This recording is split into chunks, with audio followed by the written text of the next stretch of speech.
Welcome back, everyone. My name's Shadia. I'm from Autism Actually, and I'm here with Jemima from Dyslexia Demystified, and we are sharing some of our personal perspectives going through studying virtually and some of our strategies we're using to get through this self-isolation period.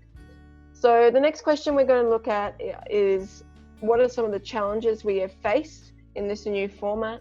So for me personally, like anything new, transitioning is a major issue for me, and it causes a lot of stress. So it's taken me a few weeks to get used to this new system. And unfortunately, they're still kind of working out how it's going to be structured. And for me, that's very stressful because I don't know what to expect.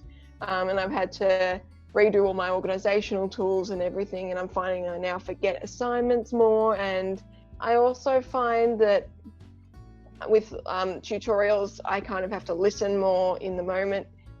It was broken up more with activities when it was face-to-face, and I had other people that I could ask to directly. If I missed something or hadn't understood a concept, I could at least ask someone else.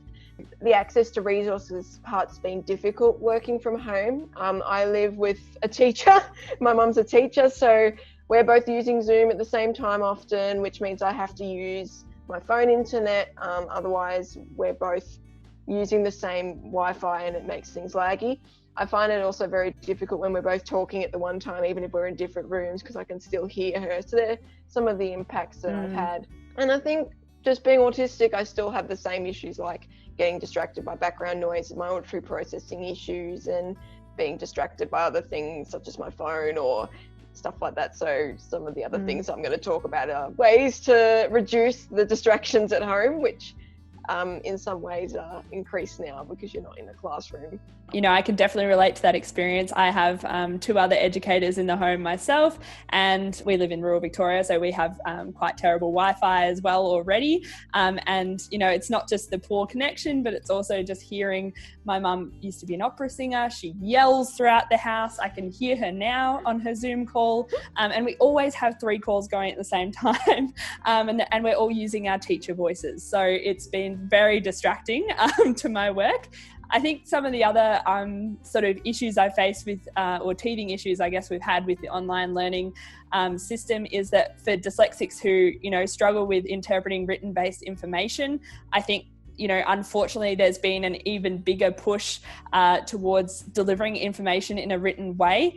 Often rather than delivering a video or something like that, teachers are writing up written workshops or written information for students to work through, which has been quite difficult for someone like me to have to constantly turn on my audio reader and things like that. And it's very easy to disengage.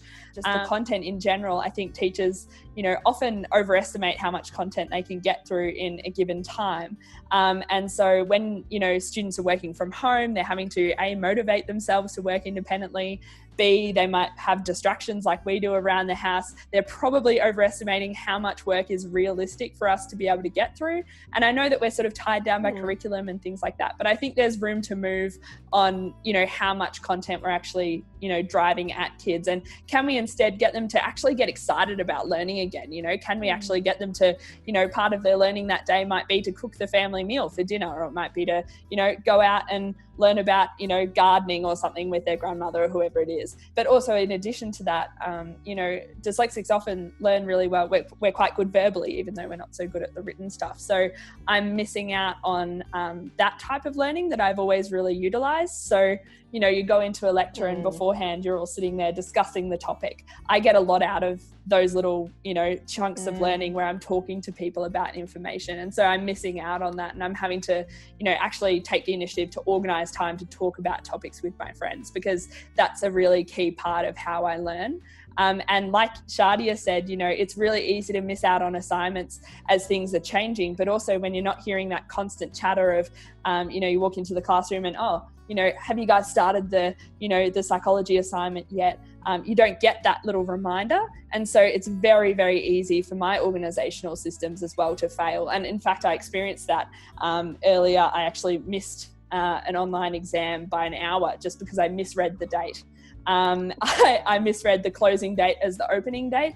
And so I ended up missing it by literally 30 seconds because I logged on at 1 o'clock and it shut at 1 o'clock. So I ended up having to get obviously some accommodations around that. But I've definitely been, and we'll talk about this in some of the strategies that we're using, but I've definitely been kind of using the people around me to double check and triple check that, you know, the assignment dates and stuff that I'm reading is actually correct. So yeah, there's something that you take away, it's that we're all struggling. It's not just some people. And I think that's really an important point for parents to hear as well, because there's a lot of parents out there who are, you know, posting pictures of their online learning that they're doing at home or the learning that they're doing at home. And as parents, you know, I think they love to compare.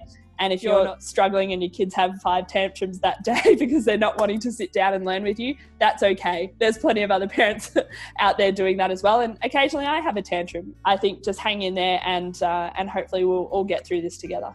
I think educationally, this could be an exciting time to become more flexible. I think a lot of parents are stressing about not getting through academic tasks. Learning is not just about tests and filling out worksheets and things. It can be a whole lot of things, like, you know, going out in your garden and teaching your kids to garden, or cooking, or doing art together. That's learning too. It's just different. And I think particularly for a lot of neurodivergent people, you know, we're talking about our struggles. A lot of us are struggling at the moment, and the last thing we want to do is think about academic work when our minds are already overloaded. So I think I found that my lecturers have been really understanding of that. I think I've been able to grow in learning to ask for help, and it's been different to what I've been used to, but it's been easier because people are more aware of what's going on with everyone. It's a funny thing that we're kind of all experiencing something similar now. So I think we're, as you said, Jemima, we're all in this together. If you only get through a few words of your assignment one day, that's okay. It's still progress. Thank you so much for listening to us, and we'll see you for our next question in the next episode.